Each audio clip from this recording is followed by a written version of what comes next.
continued to struggle for so long. Are you going to be able to meet what we think are his needs? And she said, well, you know, we have this teacher that comes in 3 times a week that we'd like to have Jacob, you know, just evaluated by him. Are you okay with that? That's fine. Give me the paper. I'll sign on the dotted line. That's fine. And that was he came on a Monday. That Wednesday, he came home and he said, Mom, I read upside down.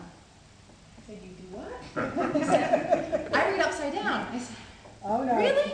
Come sit and show me. And he took a book, a science book about the earth, and it wasn't a child's, like, you know, 2nd grade version. This was like a 4th, 5th grade version of a science book. And he loved science, and he sat there and he flipped that book upside down, and usually when he would read to me, he would read like the first paragraph or 2, and then, Mom, can we be done? No. Yeah. Mom, are we done yet? Can this be the last page? Yep. He flipped that book upside down, and he read 3 solid chapters, and not once asked to stop.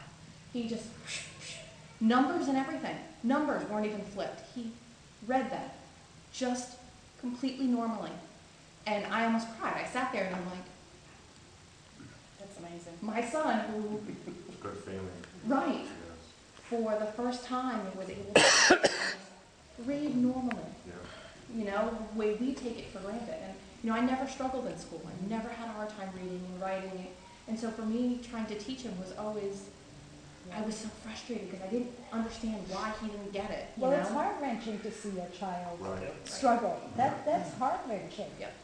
That so first... Go back, because this was the very first day that he held the book upside down and backwards. You saw that improvement. Yeah. He met with Mr. Round on Monday. I think he might have seen him on Monday. I don't know if it was... He may have just briefly evaluated him on Monday.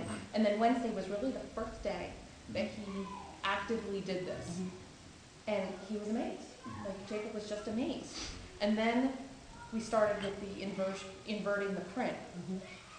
And Jacob, you know, in the public school system, with a neuropsych, they had determined that he had dysgraphia, which is, you know, the inability to express language, written language. And his, you know, that was why they had stopped doing spelling tests.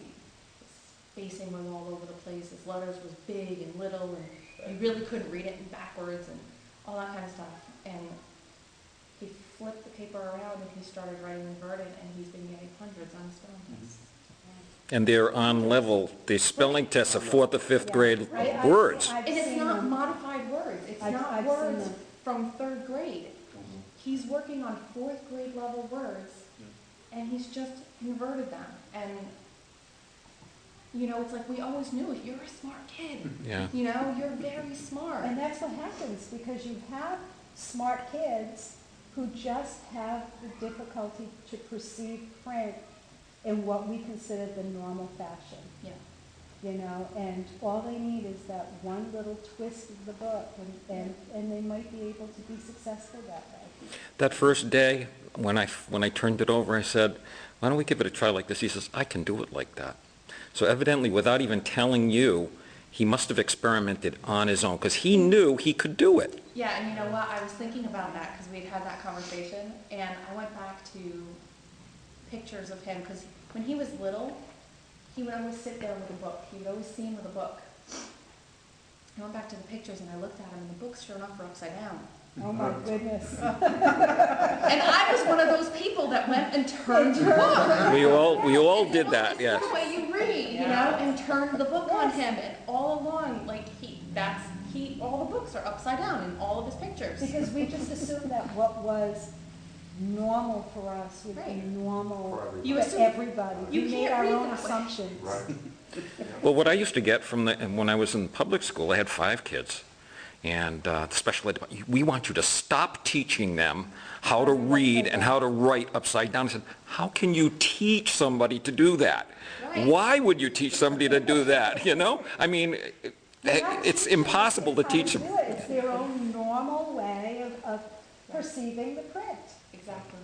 And you were fortunate enough that you had the doctors in Tennessee, you told me, who told you, what was the doctor's name, Dr. Steele. Dr. Steele, who said that he had a problem with binocularity and. Yeah, that was the first we started investigating his vision when he was in first grade, because, you know, when people have a hard time reading, the first thing you go to is, well, maybe they have a vision problem, so maybe they need glasses. So we went to the eye doctor, and the eye doctor said, you know, he has 20/20 vision. However, she noticed one very slight little thing. Well, when we were down in Memphis, we did go to Dr. Steele, and he did, I don't know, it was probably 8 hours worth of testing on Jacob, and he said, yes, he had 3 different vision disorders: binocular vision, ocular motor, and accommodative dysfunction, which in those, you have difficulty tracking horizontally. Going from distance to near sight is difficult. Your eyes don't readjust that focusing.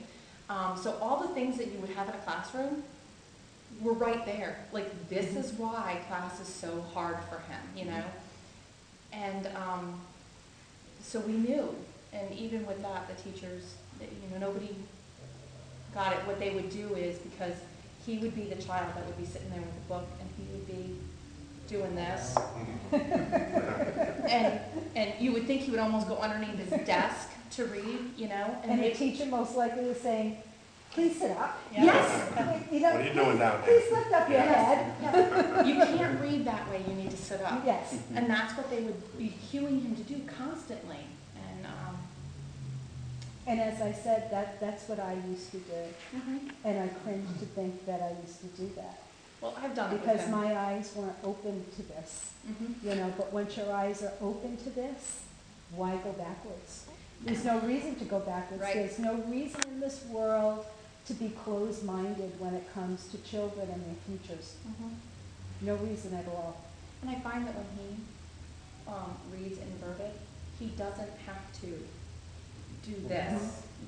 He's not this wiggle worm when he's trying to read. He can actually just hold the book and read.